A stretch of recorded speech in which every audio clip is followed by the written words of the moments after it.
I was like, no. And it's so sweet, so kind of magical. It couldn't happen to a better person. Something has happened where all the kids who were 13 are now 30. All of you guys have put the movie back in the zeitgeist, and it's so sweet to us. I just had dinner with Judy Greer a week ago, and we were talking about it, that it's grown in the past few years. When people saw us out together, they really have a reaction. It's one of the happiest things in our lives to be part of that movie together. There's a lyric in a Taylor Swift song that says, how can a person know everything at 18 and nothing at 22?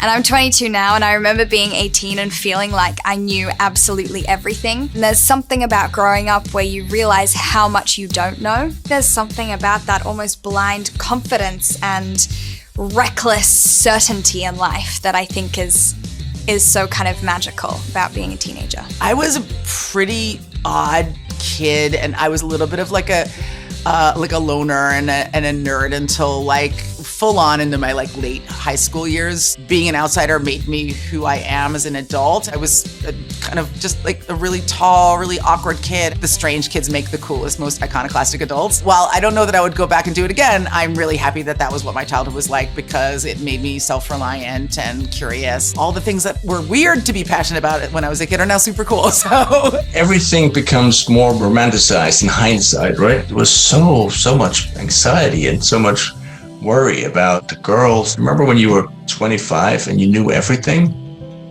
And now, 25 years later, you know nothing. When you talk to teenagers, when they know everything, there's a nice freedom to that, right? Of course, you get older, you realize, yeah, well, it's not that simple.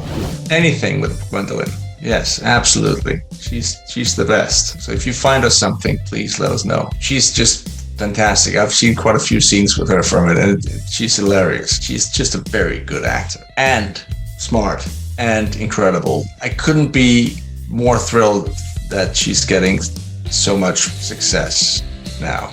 It couldn't happen to a better person.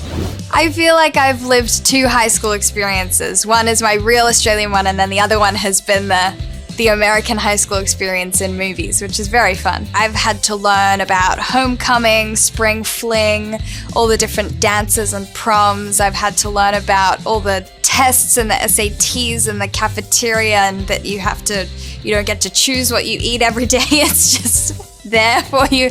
And about sports and mascots. Like, for me, all the American traditions are the ones that everything you grow up seeing in movies, and then it turns out to be true.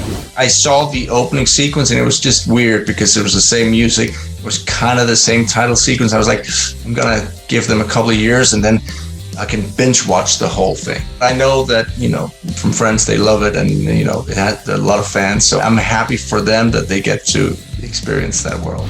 The very first performance class I ever took was an improv class when I was in high school. I followed a really cute boy into this class and then stayed for the improv. And that very cute boy is Sam Rockwell. So we've been friends ever since high school.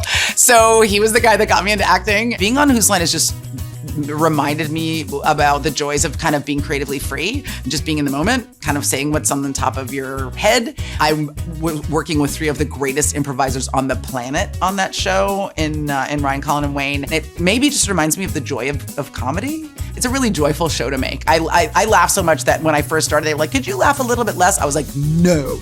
Listen, that was the biggest show on the planet for a very long time. It changed my life as a performer. I'm really grateful for that experience. There were things I'm sure they would have done differently, but there were also a lot of really forward-thinking things that made the show feel radical. Having a queer relationship, a positive queer relationship on the show, having an interracial relationship on the show. Hopefully we're growing and learning as a culture, and we're advancing the idea that like comedy doesn't have to be about beating somebody else up to get a laugh. Your husband is not who you think he is.